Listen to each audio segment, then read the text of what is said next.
2026 शुरू होने के पहले ही किसी ने नहीं सोचा होगा कि 2022 में हुई अंकिता भंडारी के साथ की वो घटना आज इतना बड़ा मोड़ ले लेगी।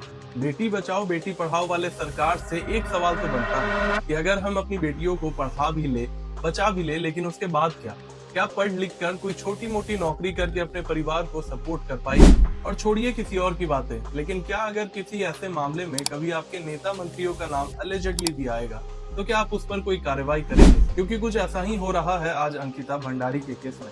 अब आप सोच रहे होंगे कि जब ये केस 2022 का है तो फिर इसकी चर्चा आज क्यों हो रही?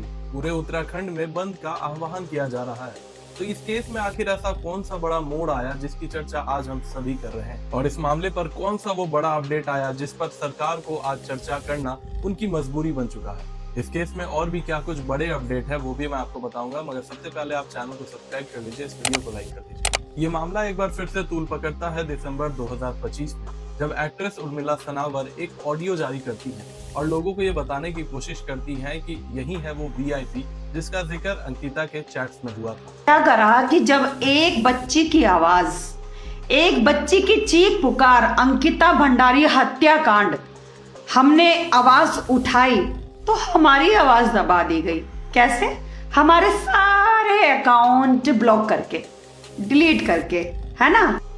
वैसे ऐसे शासन प्रशासन को आप क्या कहेंगे? हिटलर शाह कहेंगे, तानाशाह मगर बीजेपी नेताओं के द्वारा इस ऑडियो को एआई द्वारा जनरेटेड बताकर सिरे से खारिज कर दिया जाता है। मामला 2022 का है, जब 19 सितंबर को अंकिता भंडारी लापता होती है, जिसके कुछ दिनों के बाद यानी 24 तारीख को उनकी लाश मिलती है। इस मामले में 3 लोगों को आरोपी बनाया जाता है और उनके ऊपर कार्रवाई करते हुए उन्हें उम्र कैद की सजा दी जाती है। लेकिन अंकिता भंडारी के माता पिता और पूरी उत्तराखंड की जनता, जिनको विपक्ष का भी साथ अभी मिल रहा है, उनकी ये मांग है कि इस केस में भी निर्भया की तरह कार्रवाई हो, यानी फांसी की सजा दी जाए। देखिए, जब किसी भी स्टेट में ऐसा मामला तूल पकड़ता है तो उसे खास करके हवा देती है वहाँ की अपोजिशन पार्टी।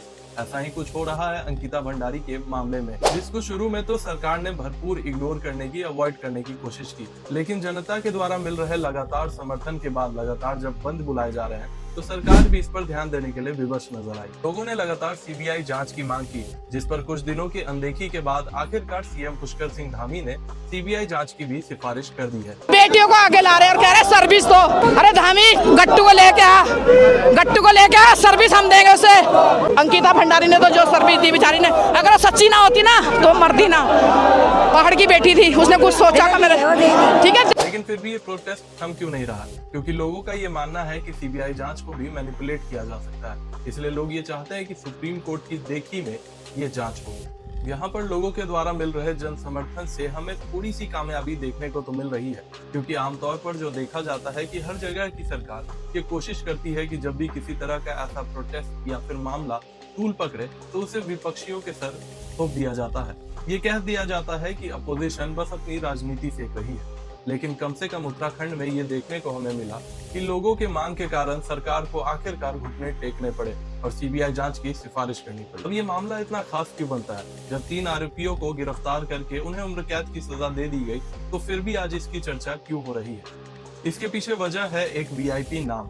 अंकिता के पिता ये आरोप लगाते हैं कि उसके चैट्स में, अंकिता के चैट्स में उन आरोपियों के द्वारा एक वीआईपी का जिक्र किया गया था, जिसको लेकर ही अंकिता के ऊपर ये दबाव बनाया जा रहा था वो उसे किसी प्रकार की सर्विस दे, जिसका विरोध करने के बाद ही अंकिता भंडारी के ऊपर दबाव बहुत ज्यादा बढ़ाया जाने लगा और इन 3 आरोपियों के द्वारा अंततः उसका मर्डर कर दिया गया।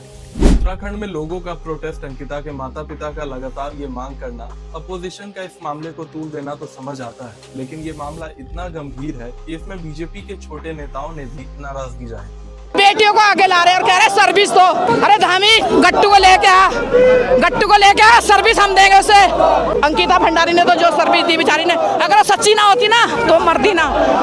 पहाड़ की बेटी थी, उसने कुछ सोचा था मेरे, ठीक है। 2027 में उत्तराखंड में चुनाव है। ऐसे में पार्टी ये बिल्कुल नहीं चाहेगी कि लोगों के बीच या उनके पार्टी के वर्कर्स के बीच में उनको लेकर किसी भी प्रकार का आक्रोश हो।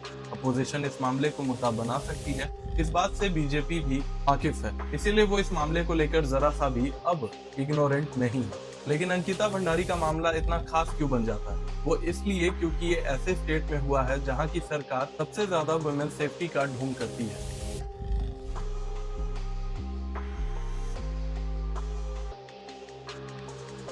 और मेरे नजरों में ये ज्यादा गलत इसलिए है क्योंकि सेफ्टी ना होना एक तरफ, लेकिन false sense of safety create करना एक बहुत बड़ा क्राइम होना चाहिए। क्योंकि ये सरकार कभी ये नहीं कहती कि हमारे देश में या स्टेट में वुमेन सेफ्टी एक इशू है। लोगों को, लड़कियों को और सिस्टम को मजबूत होने की जरूरत है। इन इश्यूज को ठीक करने के बजाय अनाप शनाप बयान दिए जाते हैं वुमेन सेफ्टी को लेकर, और ये फॉल्स सेंस क्रिएट किया जाता है कि आज हमारा समाज सुरक्षित है। जिस स्टेट में अपनी सरकार नहीं है वहां का क्राइम दिख रहा है, लेकिन जहां पर अपनी सरकार बनी हुई है वहां कोई क्राइम नहीं है, बल्कि अपोजिशन के ड्रामे हैं। वीडियो अच्छा लगे तो लाइक और कमेंट कीजिएगा ताकि आने वाले किसी भी अपडेट को हम आप तक पहुंचा सके। Thank you.